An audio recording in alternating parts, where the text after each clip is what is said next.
¿Es posible demostrar a Dios con la observación y la lógica? Hay personas que creen que sí y personas que creen que no. En el primer grupo se encuentran muchos de los apologistas de Dios, mientras que por el otro lado están los pensadores ateos, así como creyentes que prefieren basar su concepción del mundo en la fe y no en la razón. Para esos creyentes, pretender usar la razón para probar a Dios es una herejía, pues supone pretender abarcar a Dios con la mente humana. Santo Tomás de Aquino, si bien ofrece sus propias pruebas de la existencia de Dios, critica a San Anselmo con su argumento ontológico que pretende demostrar a Dios usando únicamente la lógica.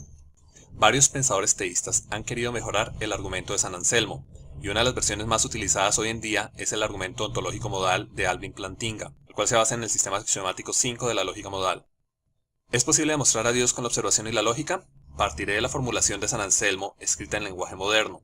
Si cometo un error en la formulación, espero que entiendan que es un error de buena fe y no que quiero introducir un nombre de paja para refutar. Anselmo de Canterbury nos dice: primero, es una verdad conceptual que Dios es un ser del que nada más grande puede ser imaginado.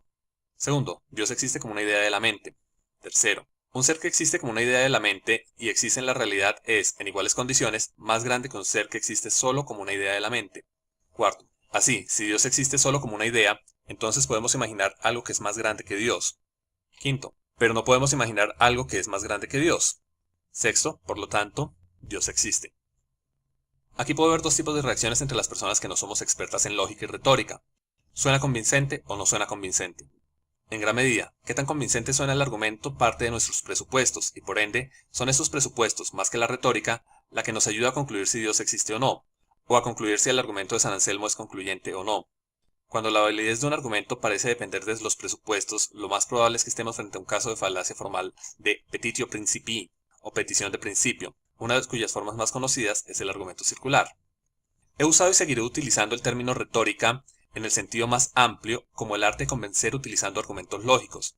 A veces se utiliza el término como el arte de engañar o confundir utilizando sofismas, pero esta es apenas una parte del sentido más amplio. Un buen argumento, una retórica bien fundada, es aquella que no usa falacias formales o informales y es convincente. Sin embargo, la retórica no es la realidad. Un buen argumento no es aquel cuya conclusión sea verdadera. Una conclusión puede ser una proposición ajustada a la realidad y el argumento ser falaz. O un argumento puede ser consistente a partir de unas premisas, un buen argumento, pero no estar ajustado a la realidad, generalmente porque una premisa no está ajustada a la realidad. El argumento de San Anselmo pide el principio, una falacia formal, y no define convenientemente a Dios, falacia informal. No entraré a rebatirlo porque de eso se han encargado ya muchas personas, incluyendo los mismos apologistas que han querido mejorar el argumento ontológico. Solo se mejora un argumento si se reconoce como falaz. Enuncio entonces el principio ontológico modal de Alvin Plantinga, el cual se basa en la lógica modal y particularmente en el quinto sistema de axiomas de la lógica modal, o S5.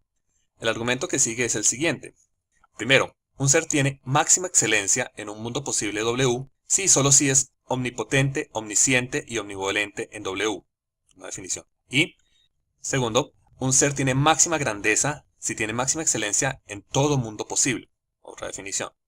Tercero, es posible que un ser tenga máxima grandeza. Esto es una premisa.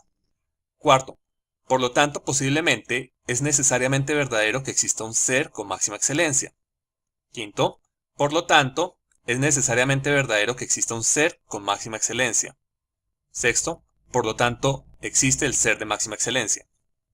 Dado que se define a Dios como el ser de máxima grandeza, se concluye entonces que Dios existe. La primera vez que vi una versión del argumento ontológico modal, sin las explicaciones axiomáticas y sin partir de un conocimiento de qué es lógica modal, tuve más o menos la misma reacción que con el argumento de San Anselmo. No es convincente, solo que usa una retórica más enredada para hacerlo más difícil de rebatir.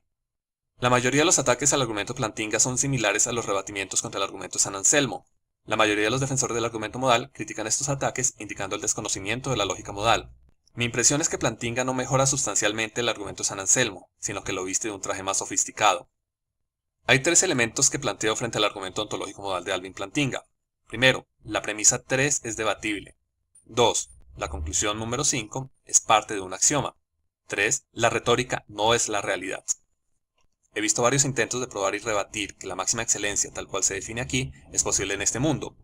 Un ejemplo es la paradoja de la omnipotencia. ¿Puede un Dios omnipotente crear una piedra que ni él mismo pueda mover? O la existencia de la maldad frente a los tres omni. Así como justificaciones o soluciones a estos argumentos. Por ahora diré que es un concepto debatible y no expondré los argumentos de mi posición. Pero al agregar la necesidad como parte de la definición de grandeza, en cierta forma se está pidiendo el principio. Admitir la necesidad como característica retórica implica que la lógica modal está siendo utilizada como sustento de la lógica modal, lo que nos lleva a la paradoja de un sistema axiomático que se sustenta a sí mismo. Cuando el geómetra griego Euclides formuló su tratado de geometría, Los Elementos, estableció la existencia de tres tipos de verdades: los axiomas, que son verdades autoevidentes; los postulados, que no se pueden demostrar pero que son verdad; y los teoremas, que son demostrados a partir de los axiomas, postulados y teoremas previamente probados.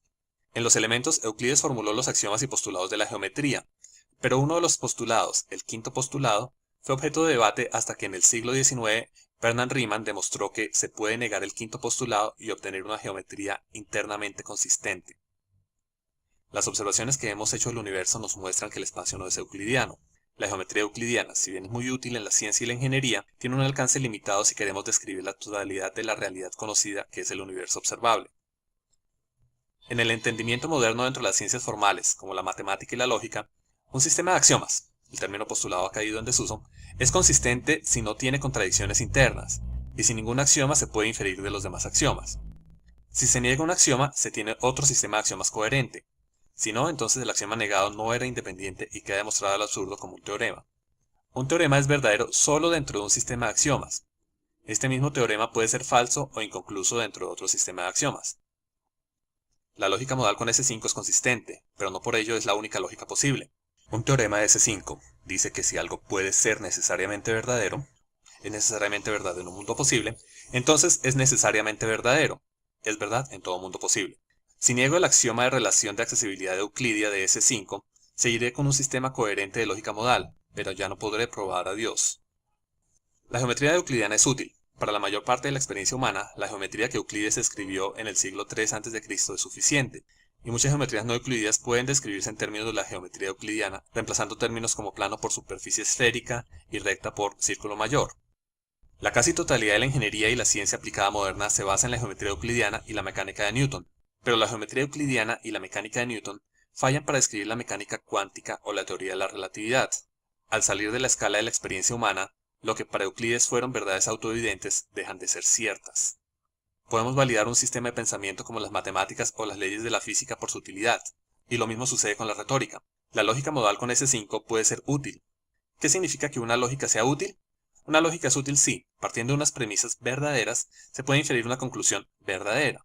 Pero por verdadero, de acuerdo a la epistemología actual de la ciencia, se entiende algo con carácter predictivo que no ha sido probado falso todavía.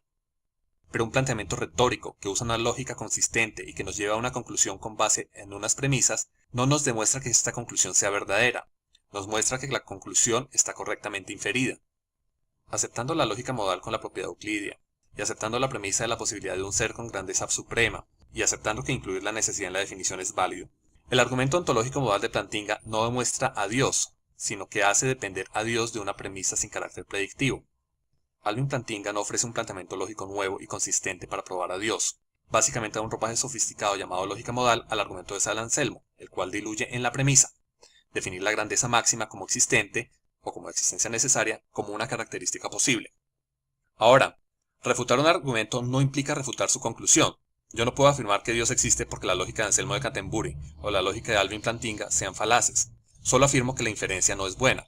Pero mi refutación parte de ciertos principios, de ciertos presupuestos de mi parte. Parte de definir la verdad bajo la epistemología científica actual, proposiciones con capacidad predictiva que no han sido demostradas falsas.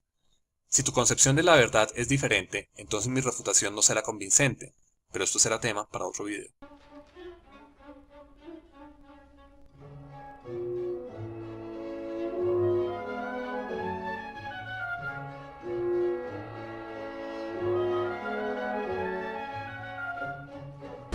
Talk Shooty Choo.